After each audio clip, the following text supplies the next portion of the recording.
이제 부활절도 은혜 가운데 다 보내고 본격적인 봄날로 들어가는 것 같습니다. 아주 오늘도 좀 쌀쌀해도 화창한 그런 날을 주셔서 감사합니다.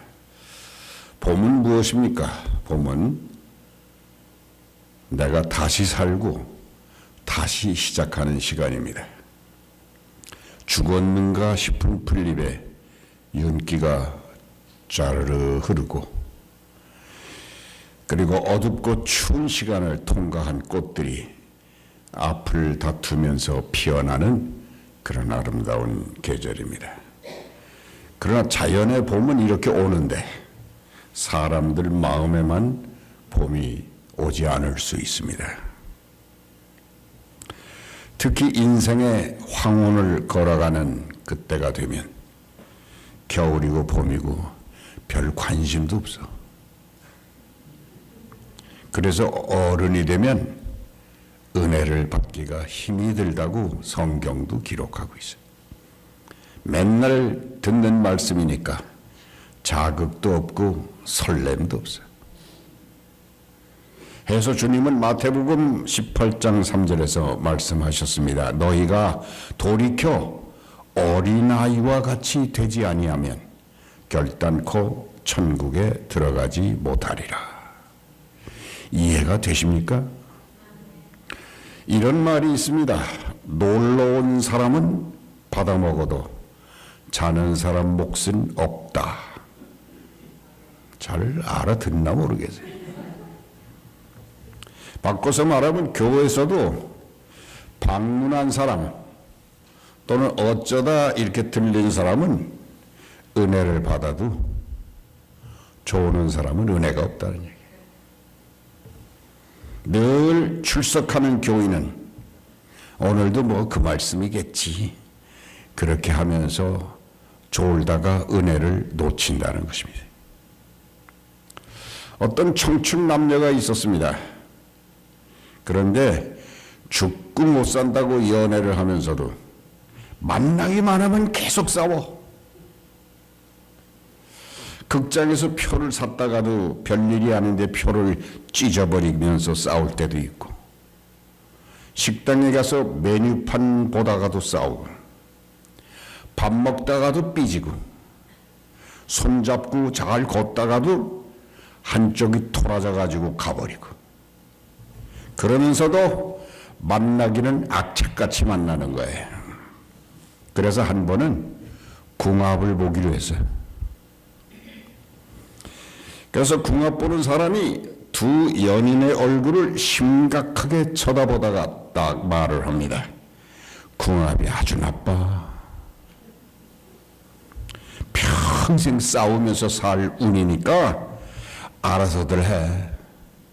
그 말은 뭐야? 그렇게 싸우면서 연애를 할 바에는 미리 찢어지라는 말이에요. 그 말을 듣고 이 남자와 여자는 드디어 결론을 내렸습니다. 그래, 궁합이 나빠서 헤어질 수도 있으니까 우리 이제부터는 조심하면서 살자. 그렇게 해서 이들은 싸우다가도 금세 화해하고, 그 다음에 궁합대로 살지 않기 위해서 더 짙은 사랑을 하면서 알콩달콩 아들, 딸 많이 낳고 잘 살았다는 해피엔딩. 그렇습니다. 교회가 조금 성에 안 차고 교인이 없어서 조금 썰렁해도 어디 가면 이보다 더 좋은 교회가 있겠나? 그렇게 마음을 달래고 추스려서 아직도 창창하게 남은 2026년을 기어이 소망의 해로 만들겠다고 하는 다짐이 여러분들에게 넘치시기를 주님의 이름으로 축원합니다. 소망의 눈을 소유한 사람은 고난 속에서도 소망을 봅니다. 이 말을 달리 말하면 어떤 믿음의 눈을 소유했는가, 그것이 그만치 중요합니다. 늙고 젊고 그것이 상관없이 우리는 많은 것을 보면서 살아갑니다. 더욱 세상이 발전하면서 보아야 할 것도 얼마나 많은지 몰라요. 그러다 보니 보지 않아야 할 것, 보지 않아도 될 것을 보다가 상대적으로 영의 눈이 어두워진다는 것을 깨닫습니다. 고갱이라고 하는 유명한 화가가 이런 말을 했습니다. 나는 보기 위해서 눈을 감는다. 잘 이해가 될려나 모르겠어요. 소망을 보기 위해서 육신의 눈을 감아야 한다는 뜻입니다. 육신의 눈을 스스로 감고 하늘의 소망을 보기 위해서 우리는 오늘 이 자리에 왔음을 믿습니다. 여러분 한 사람 한 사람에게 있어질 새로운 사건, 내 가정 속에 나타날 새로운 사랑, 우리 교회가 일으킬 새로운 성령의 바람을 영의 눈을 크게 뜨고 바라보시기를 바랍니다. 내 믿음이 작년보다는 좀 달라져야 되고 어제보다 커져야 되고 교회도 더 활동적이고 그리고 성령 충만한 교회가 되어야 합니다. 그래야 매력이 있는 교회가 될 수 있어요. 매력이 있어야 오죠. 매력 없으면 안 와요. 새 일을 시작하는 하나님의 역사 속에서 동참하는 교회가 되기를 바랍니다.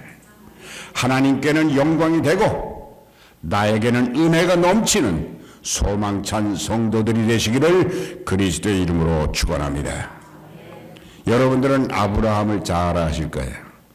아브라함은 믿음의 조상이라고 칭송을 받을 만치 하나님을 향한 믿음 하나는 끝내주는 사람이었어요. 뿐만이 아닙니다. 아브라함은 그 믿음 때문에 복을 많이 받았어요. 그 당시 아브라함은 가문의 족장이었는데 족장의 권세는 대단했습니다. 창세기 14장 14절에 보면은 집에서 관리하는 가병이, 그러니까 집에서 기르는 군인이 318명이라는 기록이 나와 있어요. 아브라함의 권세가 대단했던 것을 알 수가 있습니다. 게다가 부인인 사라는 얼마나 미인인지 국제적으로 소문이 날 정도였어요.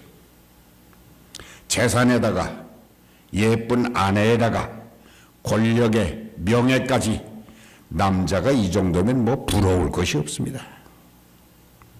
그 위에 하나님의 사랑까지 받았으니 그런 믿음의 사람이었으니까 아브라함만큼 행복한 사람이 없습니다. 그런데 그에게도 고민이 있어.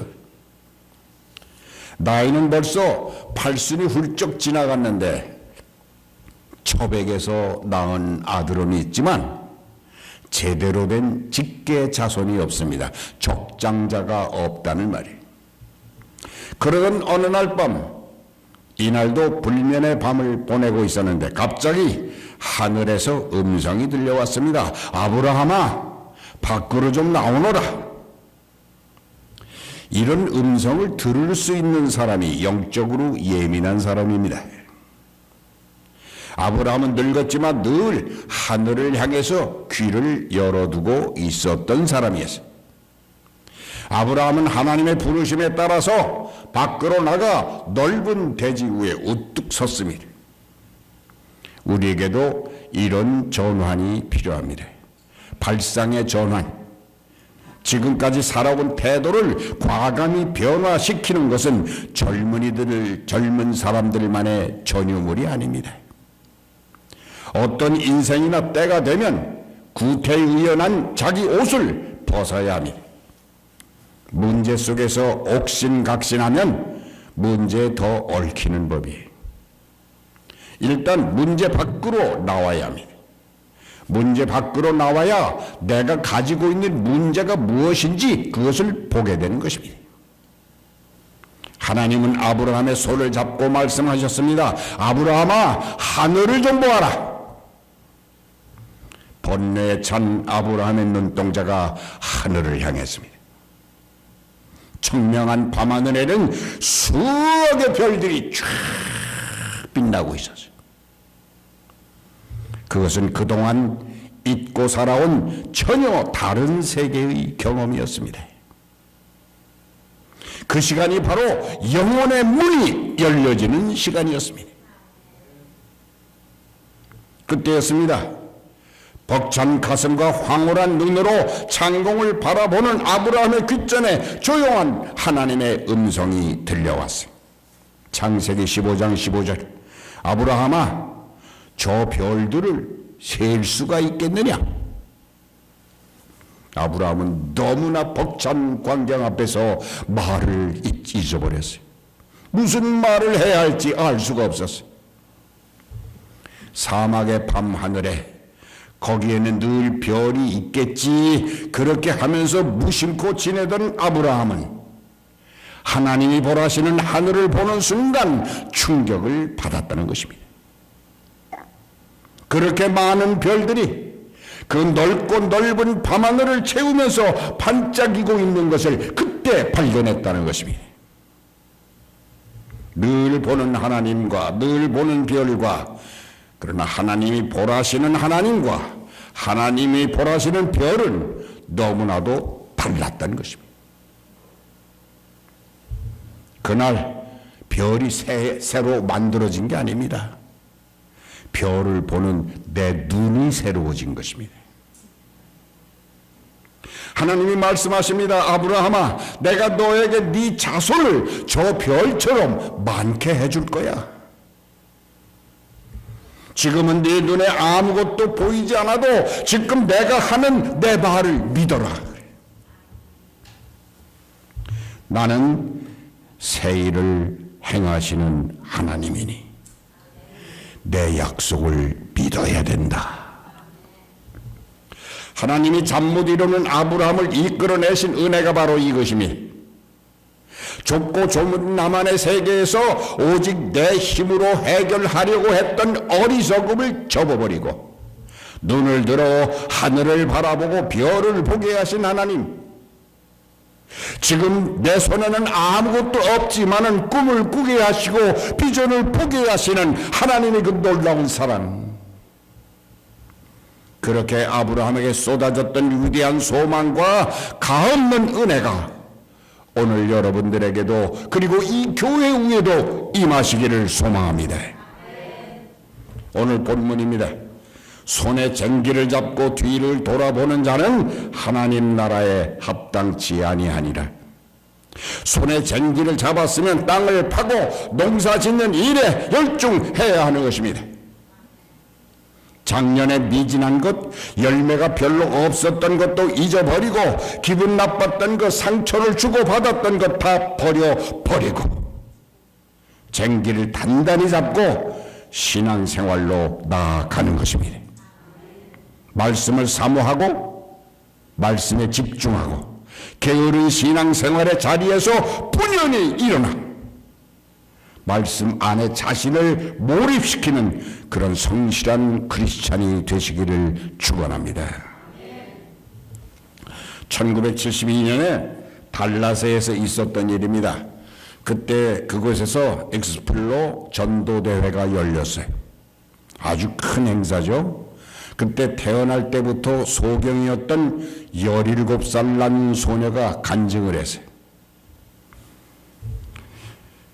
뭐라고 했는지 그 내용을 소개합니다. 저는 태어날 때부터 소경이었기 때문에 색깔을 한 번도 본 적이 없습니다. 그래서 빛에 대해서 잘 모릅니다. 나이가 들면서 내가 다른 사람과 다르다는 사실을 깨달았을 때 얼마나 절망했는지 모릅니다. 죽어버릴까 생각했습니다. 그러던 어느 날 예수 그리스도를 영접하게 되었고, 그날 이후부터 저는 보지 못하는 두 눈 때문에 하나님을 찬양하고 감사했습니다.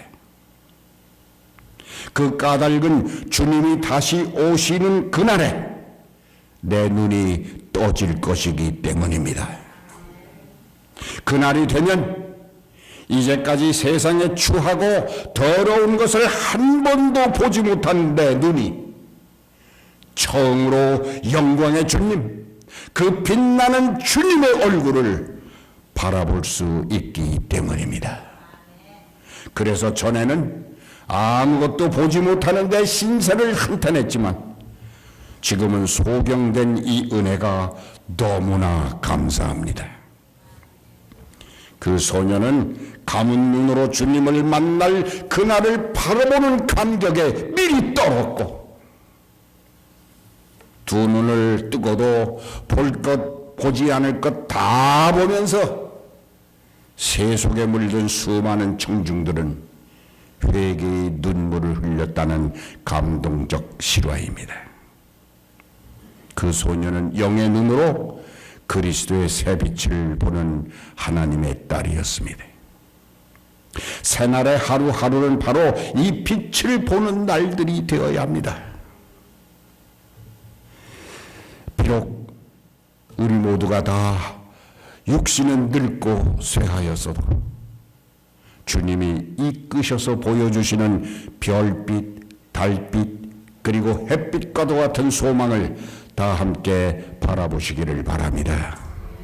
골로새 3장 1절입니다. 그러므로 너희가 그리스도와 함께 다시 살리심을 받았으면 위의 것을 찾으라.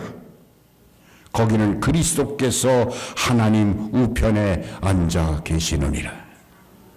히브리서 12장 2절입니다. 믿음의 주요 또 온전케 하시는 이인 예수를 바라보자.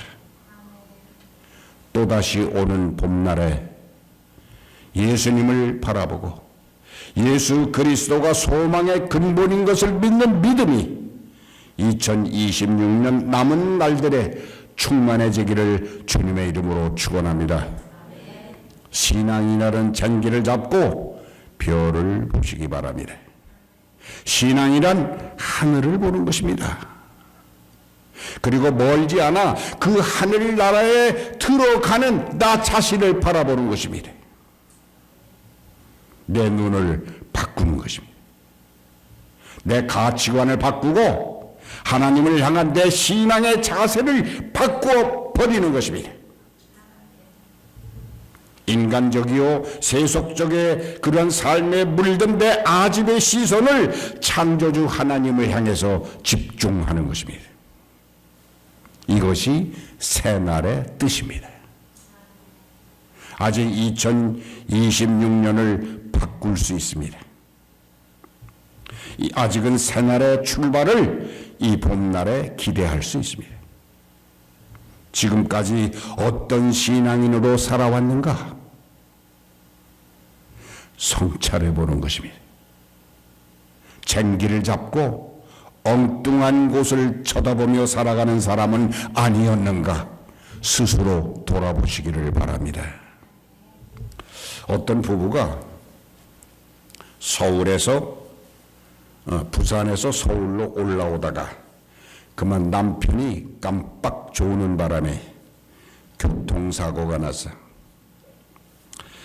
그런데 공교롭게도 아내가 안전벨트를 하지 않고 있다가 그 사고 순간에 앞 유리창을 뚫고 나가버렸습니다.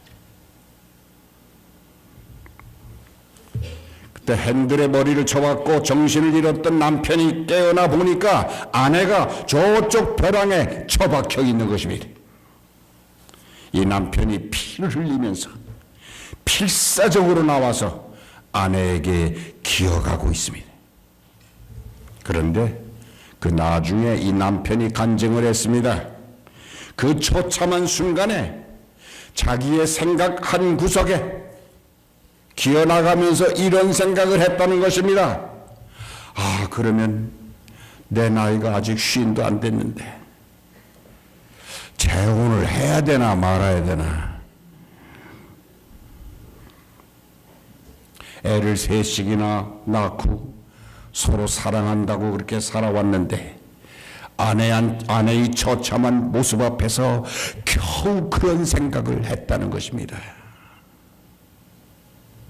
다행히 이 남편 재혼할 일은 없었습니다. 나중에 하는 고백이 자기의 사랑이 너무 가벼웠다는 것입니다. 경박한 사랑을 붙잡고 살아왔음을, 그러한 깨달음을 고백했다는 것입니다. 사람은 위기를 당해보면 그 그릇을 알 수가 있습니다. 가족이나 아내나 남편이 또는 친구가 괴롭고 힘들 때 그 고비고비에서 인간들은 어떤 반응을 보이는가? 더 나아가서 교회가 어려움에 빠졌을 때 그동안의 사랑이나 주님을 향한 헌신이 어떤 무게였나? 그것을 안다는 것입니다.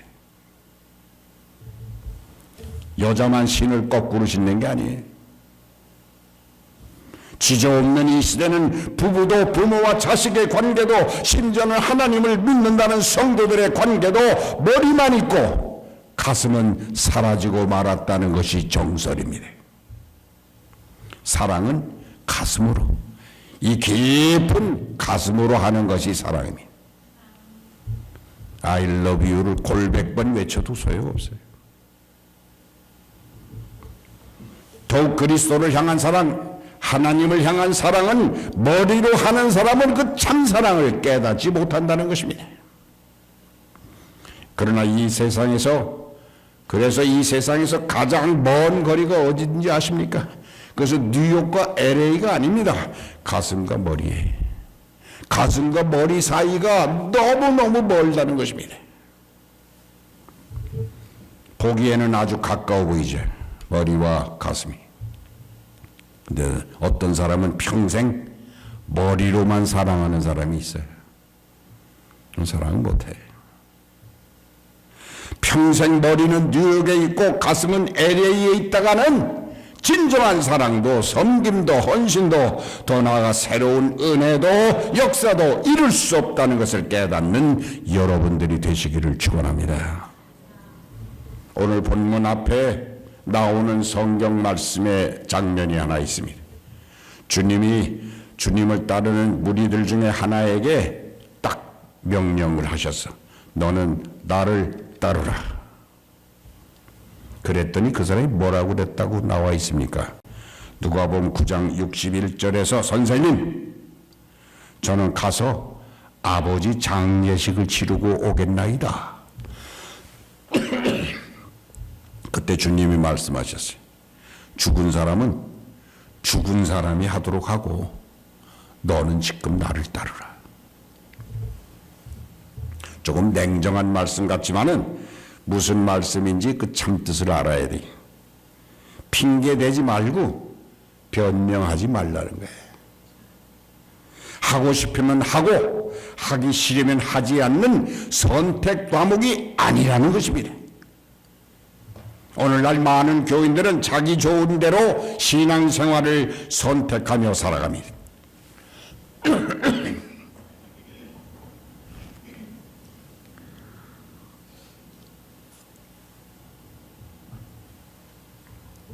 그래서 해야 할 일을 자꾸 미뤄요. 여러분들도 한번 돌아보세요. 신앙생활을 내 삶의 모든 것 위에 두면 하나님도 여러분을 위에 두십니다. 그런 은혜의 감격은 예수 그리스도를 통한 구원의 감격을 이룬 사람만이 소유할 수 있어요. 이사야 43장 18절입니다.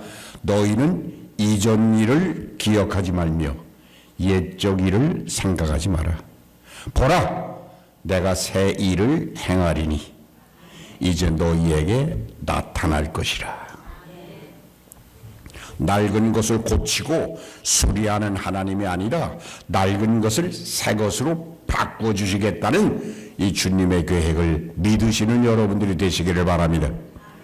새날을 사는 사람은 자기의 피를 뽑아버리고 주님의 피로 갈아서 채우는 것입니다.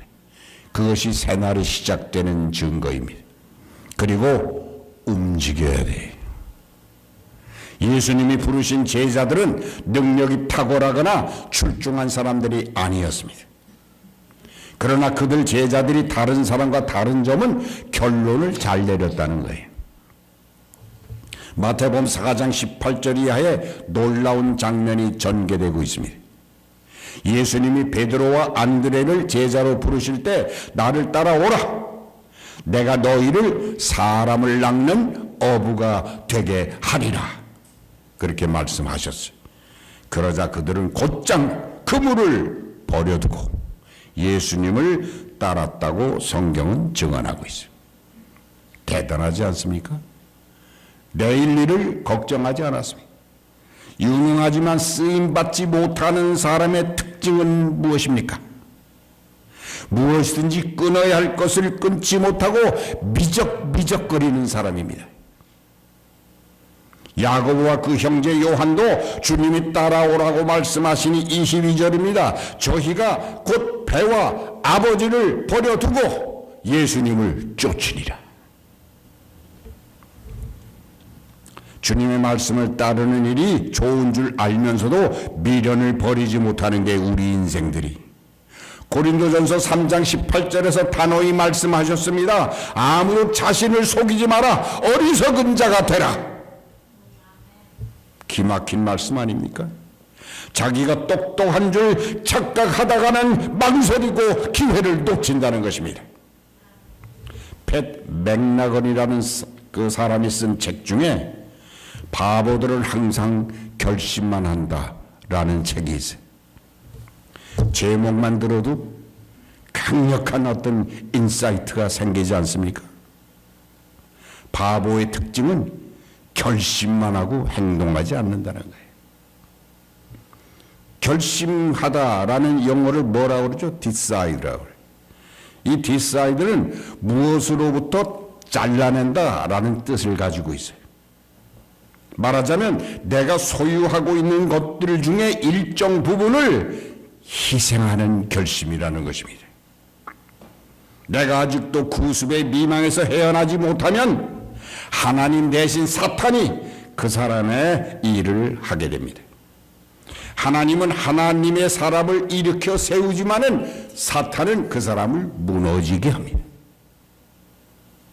어두운 밤에 수많은 차량들이 헤드라이트를 켜고 질주하고 있습니다.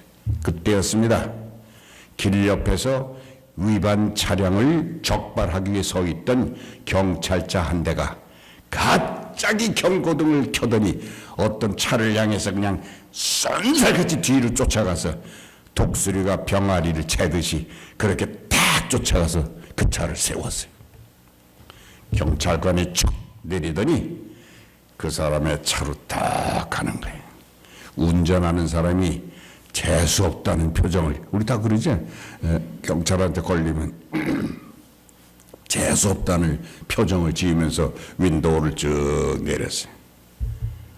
그러면서 얘기해요. 저는 잘못한 거 없는데요. 그때였습니다. 경찰관이 낮은 음성으로 그 사람 얼굴에 가까이 가더니 이렇게 말했어요. 아저씨, 헤드라이트 켜세요. 지금 밤이에요. 그 사람 안도의 가슴을 쓸어내리면서 이렇게 말했습니다. 불 켤게요. 감사합니다. 다른 차들이 다 켜고 가니까 나도 킨 줄로 착각할 때가 더러 있어요. 나도 그럴 때가 있었어요. 교회는 밝은 곳입니다. 그래서 나 하나 안 켜도 교회는 밝아. 그러나 하나님은 불을 안 킨 차를 보십니다. 적발합니다. 이 깨달음, 이 분명한 고백, 이제 불을 켜겠습니다 라는 고백이 이 봄에 여러분들 입에서 나오시기를 그리스도의 이름으로 축원합니다.